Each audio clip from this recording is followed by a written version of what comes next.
to change About Me on Discord Mobile. Hello guys and welcome to our channel.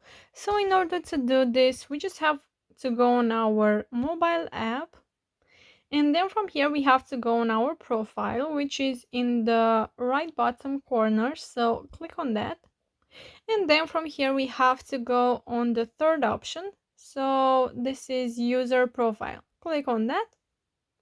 And then from here, as you can see, we have the About Me section. So we can now change this. We have to tap and add an About Me. So write something that you want.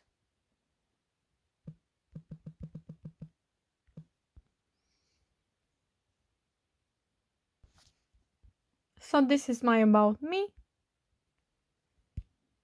And then click anywhere outside of this, and then click on the save button, which is in the right bottom corner. So this is an important step, otherwise the About Me will not save. So that's it guys, it's that easy. I hope you guys love this video. If you did, you can smash that like button, and you can also subscribe to our channel. Don't forget to comment down below your thoughts. Thank you so much for watching. Have a great day. Bye bye.